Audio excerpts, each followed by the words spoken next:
5, 4, 3, 2, 1.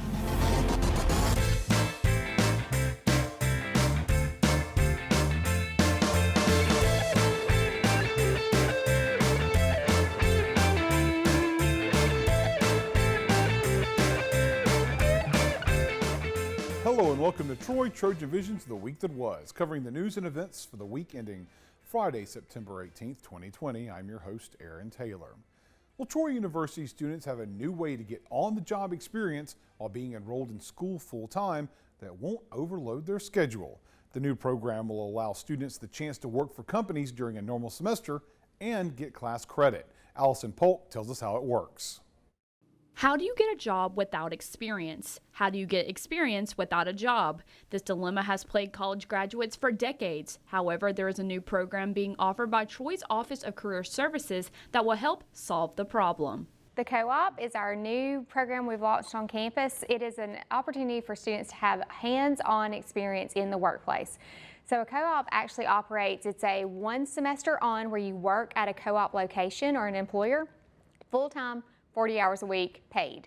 Then you come back to classes and you take classes full-time. So you alternate those 3 different times, but it's worth it because they've had all this full-time experience and the employer wants to convert these CoOp positions to full-time positions. Cole says the paid full-time nature sets the CoOp apart from a typical internship. They are definitely paid. So internships can kind of be all over the map. They might be paid, they might not. They might be for academic credit, they may not. CoOps are paid, and 75 to 80% of the time they are paying for their housing allowance because the student's going to have to relocate for that semester. Students will have to pass an application process and then go through an interview with the respective employers who will make their decisions. The program includes only university-approved businesses which work with Troy on scheduling, interviewing, and hiring. So they will fill out the application on our website. They're going to answer some essay questions. They have to have a minimum GPA of 2.5, and we've got to find the right fit for them. So they're going to fill out this application, then we pass that along to the employers that are involved, and then the employer decides if they want to interview the student. Those accepted into the program will be enrolled in CoOp 3350, a 12-hour non-credit bearing course that keeps students enrolled during semesters in which they participate in the CoOp. Students must commit to 3 semesters of the CoOp on an alternating basis. Allison Polk, Troy, Trojan Vision News. Troy University helped the city of Dothan work on improving diversity as the school hosted a diversity training workshop for city employees. As Stuart Bradley tells us, race and gender are not the only traits to consider when creating an inclusive environment. Wednesday morning, Troy University's Continuing Education and Outreach presented their final seminar on diversity and unconscious bias to City of Dothan employees. The seminar was led by retired Marine and former correctional officer Michael Jackson. What we're starting with is addressing the main issues, diversity, and we evolve all the way to cultural competence. We don't focus so much on how we're different, but more how we are alike in the end. And there's some assessments, some activities, some things to help us to reach that, what we call cultural competence. Jackson's goal was for people to walk away being more culturally competent, meaning being able to effectively communicate with, as well as having awareness for and knowledge of people of other cultures and backgrounds. Jackson wanted people to understand that while people may have their differences, those same people could also be very similar. Well, one of the things that we point out is that we have a culture. Like, for instance, I say we have a culture in the South. There's a Southern culture. And so speaking to people in the South, being nice, or saying y'all, or being more respectful by saying yes ma'am or no ma'am is part of our culture that doesn't necessarily exist throughout the United States. It's a little bit different. That change is enough to make people take pause and start wondering, well, why are you saying yes sir or ma'am, or why are y'all saying y'all? Today marks the final session in Jackson's Diversity and Unconscious Bias Seminar, and throughout all the sessions, the biggest thing that Jackson wants people to realize is that, quote, we are more alike than we are different. We actually do an activity where they are told to find out differences about the person next to them, and then have a conversation where they find out the likenesses with the person next to them. And almost always, what they say is that they found out more about the person.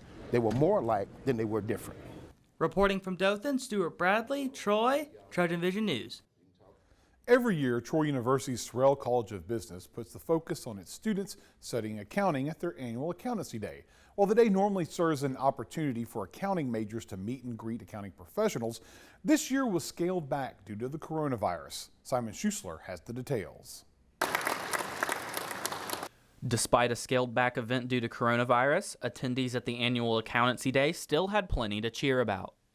The Accountancy Day program is the most important day in the life of our program. It's an opportunity for us to do two things. One is recognize our students, which have worked extremely hard all year in their accounting education. It's just to recognize their academic achievement and award them with cash scholarships. This year we were able to announce and recognize over $45,000 in scholarships. And so recognizing our students is one of the greatest things that we do during Accountancy Day. The second thing is that we recognize our constituents and our supporters. This was the 29th annual Accountancy Day, and it featured the director of the School of Accountancy, Steve Grice, award multiple scholarships, as well as delivering a speech honoring scholarship recipients, sponsors, and faculty. It's a great opportunity to meet some different firms and get recognized for the hard work we've been putting in, and $45,000 this year. It's crazy. So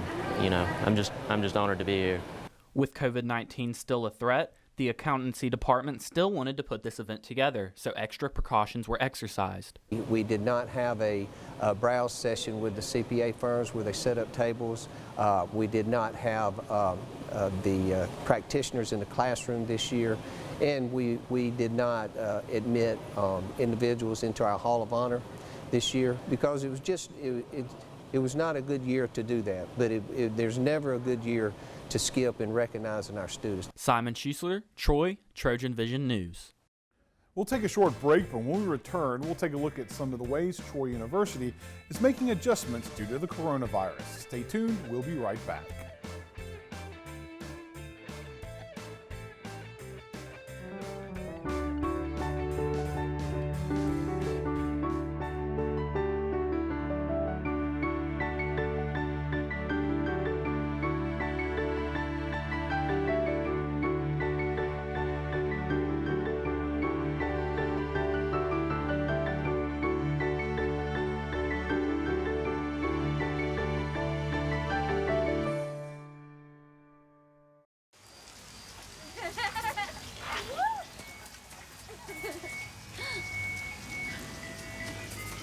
Mom, can we get some ice cream? Please, Mom, please. No, we're having dinner soon. Please.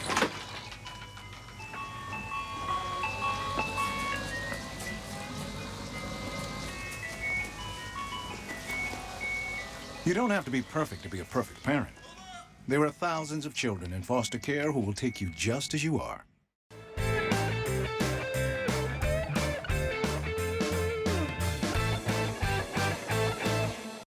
The coronavirus has affected life on campus, but professors are still finding a way to meet with students in the classroom.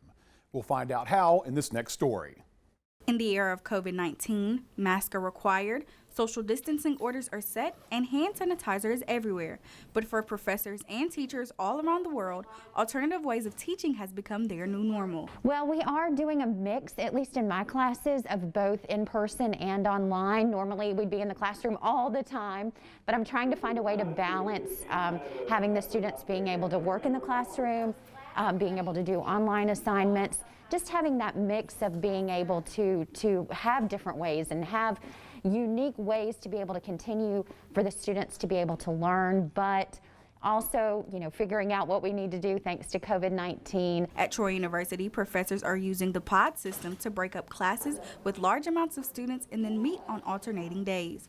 Other ways the university is accommodating for COVID-19 is using video conferencing apps such as WebEx and Microsoft Teams to limit the contact with students and professors during class time. The pods have taken a little bit of getting used to, just like for the students, it takes a little bit to get used to for the teachers as well, but we're all making it work. And again, we have a great university and great students, so everybody is doing a great job following the rules and doing the best we can. Troy University started using online learning in March and transitioned to hybrid learning at the start of the fall 2020 semester. The university is prepared to continue hybrid learning until after Thanksgiving break, then it will go online for the remainder of the semester. Michaela Smith, Troy, Trojan Vision News. And speaking of COVID-19, students in the Troy University Library now have more space to spread out and social distance, as the library has opened up a back portion of the building to provide students with more space to study. Brady Talbot reports. It's life like normal in the Troy University Library. Well, almost. Students are taking advantage of the library's study space while surrounded by social distancing markers, sneeze guards, and students wearing masks.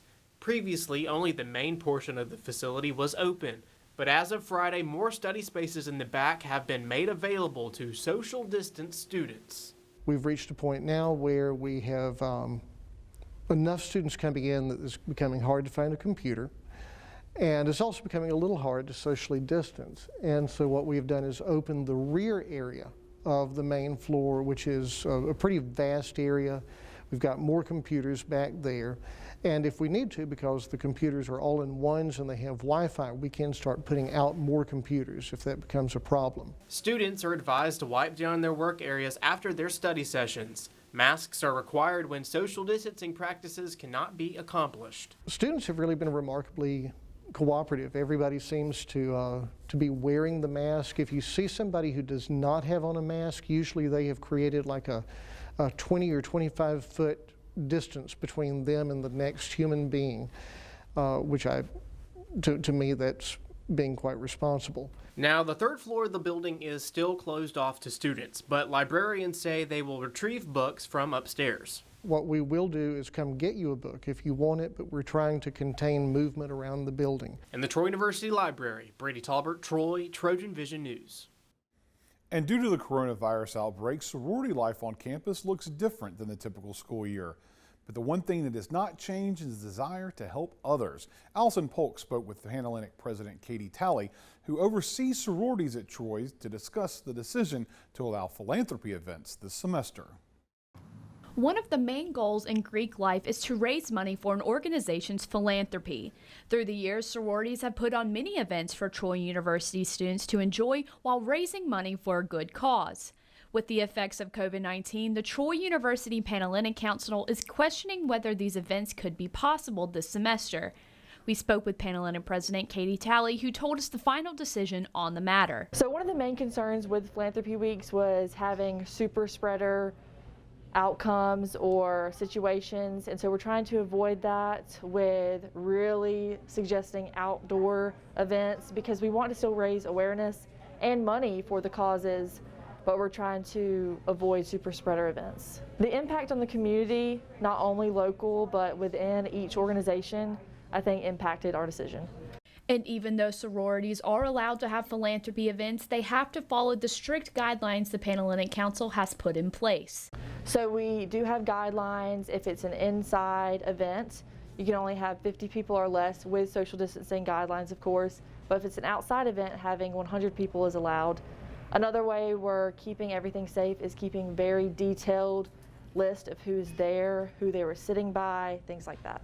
After the decision was made to allow Philanthropy Weeks, Alpha Gamma Delta will be the first sorority in Troy Panhellenic to have theirs this semester. They will have a fun and safe event that will help raise money to fight against hunger.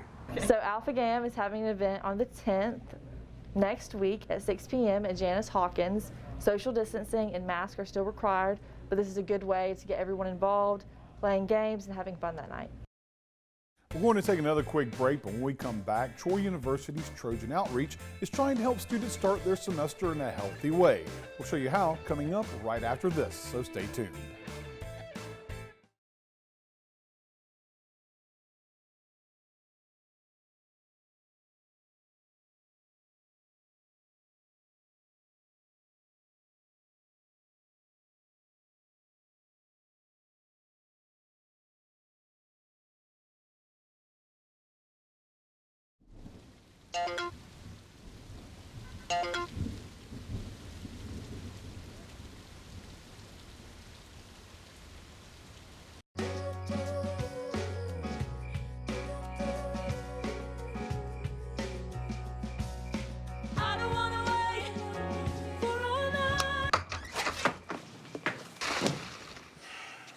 I was afraid of that. Well, guess it's time to get you fixed. Your pets will start fooling around sooner than you think. Go on, get out of here! Accidental litters lead to millions killed in shelters each year. Help prevent more. Fix at month 4.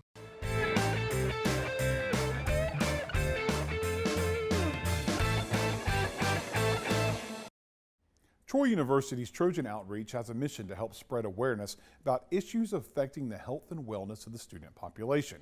The group started their semester off by teaching students about harm prevention. Stuart Bradley has the story.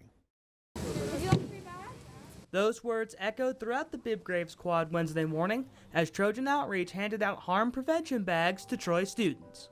So today we are passing out harm reduction kits, just a little goodies to give our students so that they can reduce their harm throughout the semester, just because we want students to have those resources available to them in case they have something come up throughout the semester. They'll have those with them at all times. Taking a look inside, each bag contains a number of different resources for students to utilize, such as pamphlets and flyers pertaining to sexual violence and substance abuse, the phone numbers and information to several national hotlines, including the Suicide Prevention Lifeline, and several small goodies, such as a water bottle, a keychain, and a stress ball.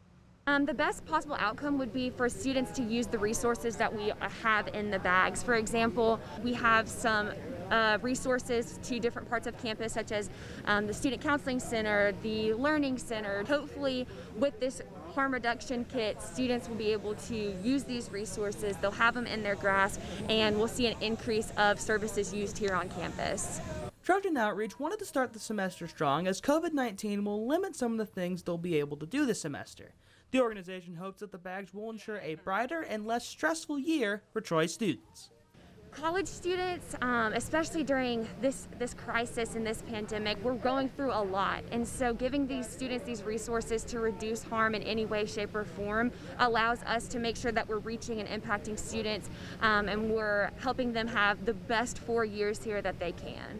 Trojan Outreach's next event, Semicolon, which will help raise suicide awareness, will take place next month. Stuart Bradley, Troy, TrojanVision News. Protecting one's physical health has become important in the era of COVID-19. However, it's also become necessary to pay attention to one's mental health. According to the Centers for Disease Control and Prevention, thoughts of suicide have increased since the pandemic arose, and the month of September is National Suicide Prevention Month. So Trojan Outreach decided to bring suicide awareness to the Troy University campus. In a world of COVID-19, it is easy to worry about your physical health and push your mental health to the side. But according to the National Institution of Mental Health, suicide is the 10th leading cause of death in the United States. With more college students feeling overwhelmed and anxious, these suicidal thoughts are not uncommon. With September being National Suicide Prevention Awareness Month, Trojan Outreach decided to educate students with information about the Semicolon Project. So the Semicolon Project was founded in 2013 by Amy Blewell, 10 years after her father committed suicide, and it's really a initiative that's designed to help people who are struggling with suicide, depression, anxiety, or self-injury. So the semicolon is a symbol like representing that usually in a sentence an author will use a period to end like a sentence. But however, we use a semicolon, so instead of ending that sentence, we're continuing on. According to Miller, over 1,000 college students die each year due to suicide, and about 67% of students tell a friend first if they're having suicidal thoughts. I've had a couple friends that have struggled with it, and I had a friend who actually had the semicolon tattooed onto his wrist because he was a person who used to self-harm, and it was a reminder of him to not go back to that place. If you or a friend is struggling with suicidal thoughts or self-harm, the Troy University Student Counseling Center offers free counseling to any student that needs it. To make an appointment, just call their office at 334-670-3700. If you want more information about the Semicolon Project and what Trojan Outreach is doing to spread awareness, you can scan the QR code in the Trojan Center and it will take you straight to their social media that will give you updates and more information about the project. Some people like to plan out their days, while others just do things on a whim. Regardless of which category you fall into, Troy's NAACP spent a day encouraging students to live more in the moment. Why? Well, just because. Michaela Smith has a story. To most, August 27th is just your average day. but it's actually a national holiday called Just Because Day, designed to do things just because. The NAACP honored this holiday Thursday morning by giving students school supplies and bottles of water to stay hydrated on this sunny day. Today is Just Because Day, and the reasons we are out here is because we are being nice and passing out free pencils, free Scantrons, free waters. Troy NAACP promotes equality of all races, strives to help the community of Pike County, as well as hosting numerous events on campus. Troy NAACP, we represent all races on campus. We help out the community in any way we can, and also host events on campus for anything. Some students had the opportunity to share what exactly they would do to honor this holiday. I want to join different clubs and organizations just because so I can get out there. Something that I want to do is start the protest back up for Black Lives Matter, and especially for Breonna Taylor. One student shared what she wanted to do, just a simple act of kindness. One thing I would love to do just because would to just do a random act of kindness, just anything. It could be giving money to someone who just, like, you just feel like you should. It could be opening a door for someone, just anything. Whether you want to do an act of kindness or have dinner with your friends, do it just because. Michaela Smith, Troy, Trojan Vision News. It's time for our last break. When we return, we'll learn about how the Trojan volleyball team is preparing for the 2020 season. That's coming up right after this, so stay tuned. It's a beautiful day out here. Sunny today with light breezes, giving way to clouds in the afternoon. We could see some light precipitation to moderate precipitation later on, followed by powerful storm-like conditions. 90 miles per hour winds are expected. Authorities are asking everyone, stay indoors. Come on, that's it. Let's go.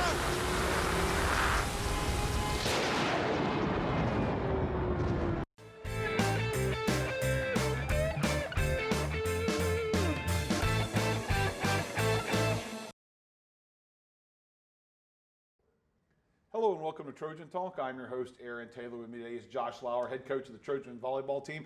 Josh, thanks for joining me here today. Great to be here, Aaron. And so, first and foremost, dealing with volleyball in the time of COVID. Obviously, there's challenges presented there, but how is the team adapting to what they have to do to just get by through these times? Couldn't be prouder of our team. We talk about One Troy. Dr. Hawkins talked about it with our staff this morning. Very inspiring. It was really fun. But the other thing we talk about in our program is Trojans Adjust. And I don't think truer words have been spoken right now. As a campus community and as a volleyball team, we have to have one vision to, do the right thing for each other, do the right thing for the campus community, for the greater community of Troy. But we also have to be ready to adjust. And good teams and good organizations learn how to adjust. And I'll give you a little example. Right before our very first practice of the year on August 3rd, new guidelines came out from the Sun Belt Conference and the CDC, and we were wearing masks in practice. And we've done it every practice since then, and now it's like our players it's like putting on their shoes or putting on their knee pads. Like we do it because that's what needs to be done, and that's what we need to do to play volleyball, And so, and we want to play volleyball, and we want to do it safe.